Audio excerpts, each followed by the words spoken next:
नमस्कार। GSM college के digital class में मैं वंदना आपका स्वागत करती हूँ।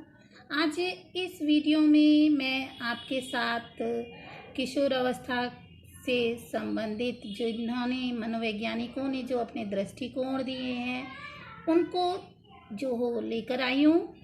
ये वीडियो आपके लिए बहुत इम्पोर्टेंट होने वाला है क्योंकि इस वीडियो में मैंने बहुत सारे मनोवैज्ञानिकों के दृष्टिकोणों को लिया है।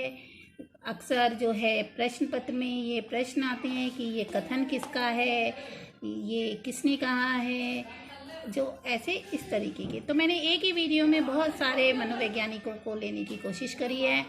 तो चलिए शुरू करते हैं कि किशोर अवस्था में जो मनोवैज्ञानिकों ने अपने दृष्टिकोण दिए हैं वो कौन कौन से हैं। तो सबसे पहला दृष्टिकोण हम ले लेते हैं जरशील्ड का।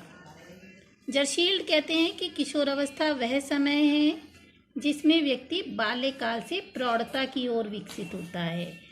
तो कभी इसमें प्रश्न आ जाता है कि किस मनोवैज्ञानिक ने किशोर अवस्था को संक्रमण काल कहा है, तो वो कौन है? जरशील्ड है। अगले हैं स्टैनले हॉल, ये बहुत ज़्यादा आता है। दूसरा स्टैनले हॉल है जिन्होंने कहा है कि किशोर अवस्था महान परेशानी तथा तनाव, तूफान तथा विरोध का समय है। ये प्रश्न बहुत बार आया हुआ है कि किस मनोवैज्ञानिक ने किशोर अवस्था को तूफान का काल कहा है, तो ये सब आपको पता होना चाहिए। वो हैं स्टैनले हॉल। स्टैनले हॉल ने एक और बात कही है कि किशोर अवस्था में न केवल गति क्रिया बढ़ती है वरन गतिशीलता भी बढ़ती है। तो ये दो कथन स्टैनले हॉल के हैं। इसके बाद आगे देखते हैं। बिकी और हंट कहते हैं कि किशोर अवस्था की विशेषताओं को सर्वोत्तम रूप से प्रकट करने वाला एक शब्द है परिवर्तन। परिवर्तन शारीरिक, सामाजिक और मनोवैज्ञानिक होता है। तो ये प्रश्न भी बहुत बार आता है। आप इन सब मनोवैज्ञानिकों को जरूर से ध्यान करिएगा। अगला है किलपैट्रिक। किलपैट्रिक कहते हैं किशोर अवस्था जीवन का सबसे कठिन काल है। ये प्रश्न भी बहुत बार मैंने देखा है प्रश्न पत्र में। अगला है आइजैक। आइजैक कहते हैं कि किशोर अवस्था वय संधि के बाद की वह अवस्था है जिसमें व्यक्ति में आत्म उत्तरदायित्व का स्थापन होता है। अगले हैं कॉलसेनिक। कॉलसेनिक कहते हैं किशोर और किशोरियां यानी लड़के और लड़कियां दोनों को अपने शरीर और स्वास्थ्य की विशेष चिंता रहती है। ऐसे भी प्रश्न आ जाता है कि इस उम्र में शरीर और स्वास्थ्य की विशेष चिंता रहती है, तो वह अवस्था कौन सी है? किशोर अवस्था। या किसने कहा है कि किशोर और किशोरियों दोनों को शरीर और स्वास्थ्य की विशेष चिंता रहती है? तो वो है कॉलसेनिक।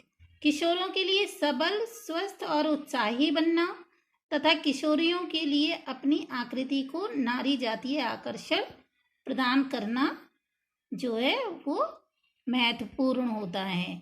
ये है कॉलसेनिक का कथन। प्रश्न आ जाते हैं। अगले मनोवैज्ञानिक हैं बीएन झा, जो कहते हैं कि जहाँ तक बुद्धि के विकास का प्रश्न है वह किशोर अवस्था में चरम सीमा तक पहुंच जाती है। ये हालांकि ये सभी लोग, सभी मनोवैज्ञानिक मानते हैं। अगला है हरलॉक। किशोर अवस्था में बढ़ी हुई संवेगात्मक रूप की अवस्था है जो उसके शारीरिक और ग्रंथीय परिवर्तनों के कारण इस अवस्था में होता है। यानी जितना भी संवेगात्मक परिवर्तन है वो किसके कारण बता रहे हैं हरलॉक? शारीरिक और ग्रंथीय परिवर्तनों के कारण संवेगात्मक अवस्था जो होती है तीव्र होती है। अगला है जरशील्ड। जरशील्ड कहते हैं कि इस अवस्था में किशोर और किशोरियों जो है वो सेक्स के प्रति ईर्ष्या रखते हैं, यानी कि थोड़ी सी उसमें क्या है दूरी रखते हैं, उनको लगता है कि ये गलत है। अगला है रॉस। किशोर अवस्था में समाज सेवा के आदर्श जो हैं निर्मित होते हैं और पोषित किए जाते हैं। किशोर ही जो है वो समाज सेवा के आदर्श जो है जिस समय स्टार्ट होते हैं तो वो उनको पोषित करने का कार्य इसी अवस्था में किया जाना चाहिए। अगला है वुडवर्थ। कहते हैं कि मानसिक विकास 15 से 20 वर्ष की अवस्था में चरम सीमा पर पहुंच जाता है। ब्लेयर जोन्स एंड सिम्पसन कहते हैं कि किशोर अवस्था प्रत्येक व्यक्ति के जीवन में वह काल है जो बाल्यावस्था के अंत में प्रारंभ होता है और प्रौढ़ावस्था के आरंभ में समाप्त हो जाता है। तो ये वाला भी कथन बहुत इम्पोर्टेंट है कि किसने जो है स्टार्टिंग बाल्यावस्था के अंत में प्रारंभ की है और प्रौढ़ावस्था के आरंभ में समाप्त की है। अगले हैं crow and crow. Crow and crow कहते हैं किशोर ही वर्तमान की शक्ति और भावी आशा को प्रस्तुत करता है। अगले हैं वैलेंटाइन, जिन्होंने कहा है कि घनिष्ठ और व्यक्तिगत मित्रता उत्तर किशोरावस्था की विशेषता है। रॉस कहते हैं कि शिशु के समान किशोर को अपने वातावरण के साथ समायोजन करने का कार्य फिर से आरंभ करना पड़ता है। जैसे बच्चा स्टार्टिंग में अपने आप को एडजस्ट करता है, ऐसे ही जब बालक जो है किशोर अवस्था में पहुंचता है तो उसको भी समायोजन करने का कार्य जो है फिर से स्टार्ट करना पड़ता है। उसको हर परिस्थिति कैसी लगती है? नई। तो और अगले हैं स्टैनले हॉल का एक कथन और है, वो मानते हैं कि किशोरावस्था एक नया जन्म है क्योंकि इसी में उच्चतर और श्रेष्ठतर मानव विशेषताओं के दर्शन होते हैं। स्टैनले हॉल कहते हैं जैसे जन्म है तो किशोरावस्था भी क्या है? एक नया जन्म है, क्योंकि इसमें भी शारीरिक और मानसिक ऐसे परिवर्तन होते हैं जो कैसे होते हैं? उच्चतर होते हैं, अपनी चरम सीमा पे होते हैं और बेस्ट होते हैं, श्रेष्ठतर होते हैं।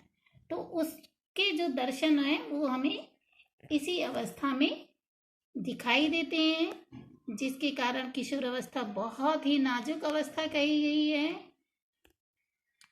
इसलिए इन सारे मनोवैज्ञानिकों के दृष्टिकोण को ध्यान में रखते हुए हमें अपने देश में जो है शिक्षा के, चाहे वो प्रारंभिक स्तर हो, माध्यमिक स्तर हो या उच्च स्तर, तो जितनी भी अवस्थाओं के बालक हैं, इन मनोवैज्ञानिकों के दृष्टिकोणों को ध्यान में रखते हुए हमें उनके आधार पर ही शिक्षा के उद्देश्य, पाठ्यक्रम, शिक्षण विधि, इन सब का जो है निर्माण करना चाहिए, इन सब का उपयोग करना चाहिए, ताकि उनमें क्या है?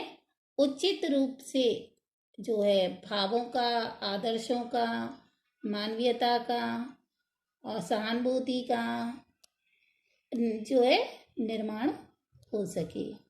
तो किशोर अवस्था के विशेषताएं हम देख चुके थे। आज हम लोगों ने मनोवैज्ञानिक दृष्टिकोणों को भी जाना। अगले वीडियो में फिर मिलेंगे, किशोर अवस्था को ही कुछ इसके बारे में और जानकारी प्राप्त करेंगे। तब तक के लिए धन्यवाद।